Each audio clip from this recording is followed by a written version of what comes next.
that there be a full and complete study of classified technologies connected to this subject to see how they could be properly declassified and applied for peaceful energy generation so that the world may get off of fossil fuels in enough time to prevent greater ecosystem damage or war over the looming energy crisis, which is sure to sweep the earth in the coming decade. This is a matter of the most pressing import.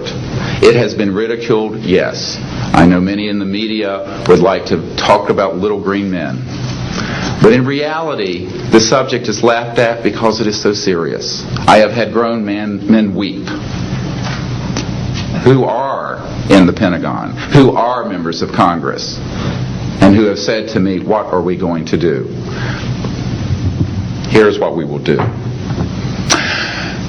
We will see that this matter is properly disclosed, and these courageous witnesses, the first 21 of over 100 that we have already interviewed on videotape, have stepped forward to speak the truth. Now, I expect people to be skeptical, but not irrationally so, because these men and women have come forward and they have their credentials, they can establish who they are, and they have been first-hand witnesses to some of the most important events in the history of the human race.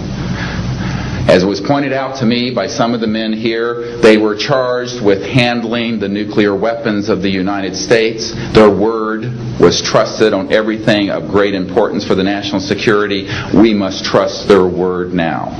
As Monsignor Balducci said at the Vatican, in an interview I had with him recently, it is irrational not to accept the testimony of these witnesses. So please be skeptical, but that is not the same as prejudiced and closed-minded. This is a matter of great importance, and I ask the media, the scientific community, and the political community to look seriously at this matter and to do the right thing for humanity and for our children. We have available for the media and for members of Congress a nearly 500-page briefing document with transcripts from dozens of these top-secret witnesses. We have a 4-hour videotape summary. It's not a commercial product, I'll warn you, from this project of the 120 hours that we have in interviews so far. They've been boiled down to 4 hours, and it's available for the Congress to review and for the major media to review.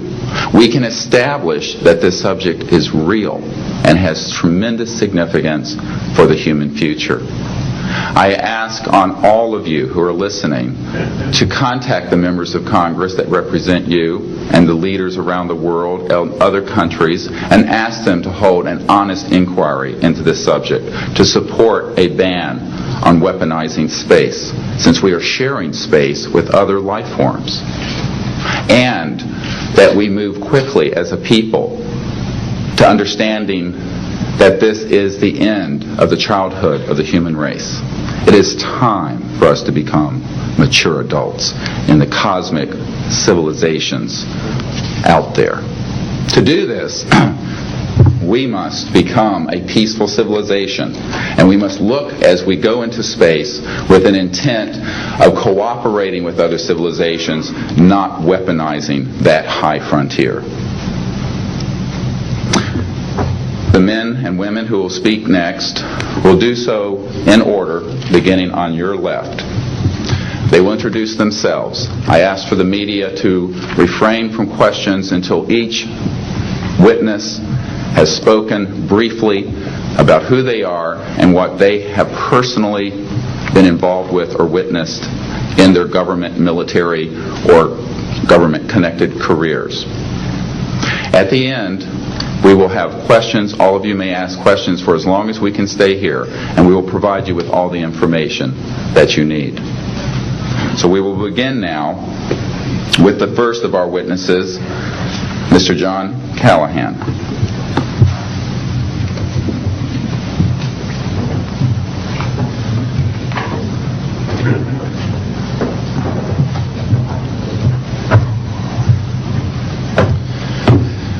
My name is John Callahan. I'm a retired FAA employee. I was the division manager for the Accidents Evaluation and Investigation Division in D.C. About 2 years before I retired, I received a call from Alaska region where the region wanted to know what to tell the media. When I questioned, tell the media what? He says about the UFO, and it went downhill from there.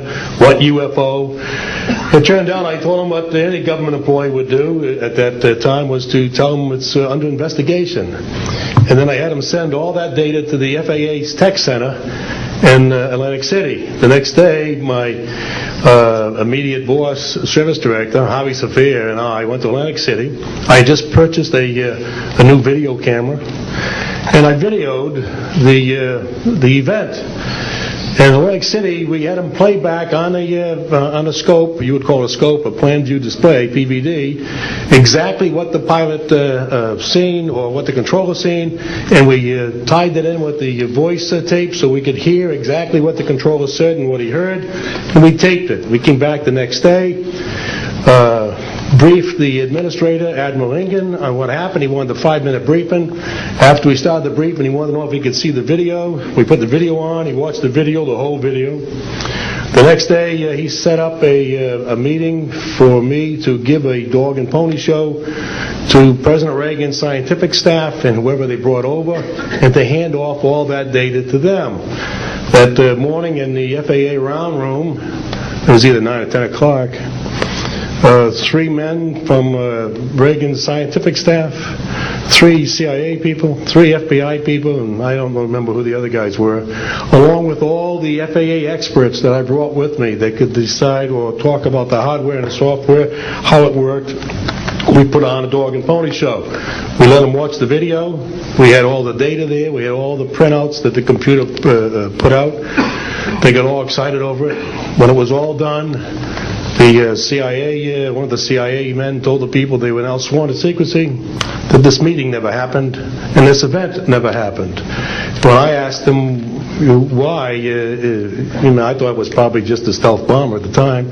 He says, well, this is the first time that we have recorded radar data on a UFO, and these guys are going to get all excited, drooling over all this data.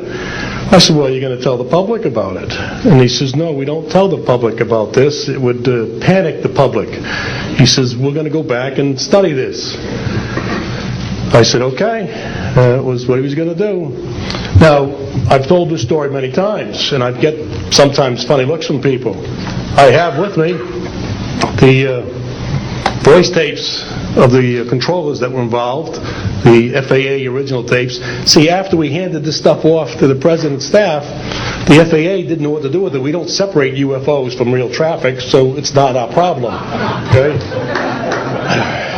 I have a copy of the original of the video that we took, which is rather interesting. And once the thing was all over, the reports started coming into my office, but because it wasn't an FAA air traffic problem, the FAA's report ended up on a table in my office. And it stayed there until I retired, when one of the staffers packed up all my gear and helped it move to my house. Also, in a box I found just a few days ago, in my 1992 tax return, I have the target printouts from the computer data, which, so if you wanted to or look at every target that was up there at the time, you can now reproduce this from this piece of paper here. And it's called the UFO Incident, Japan 1648, I believe the number was. It happened on November the 18th, 1986. I'm prepared to go to Congress, to swear before Congress that everything I've told you people and everything that is here is the truth. Thank you.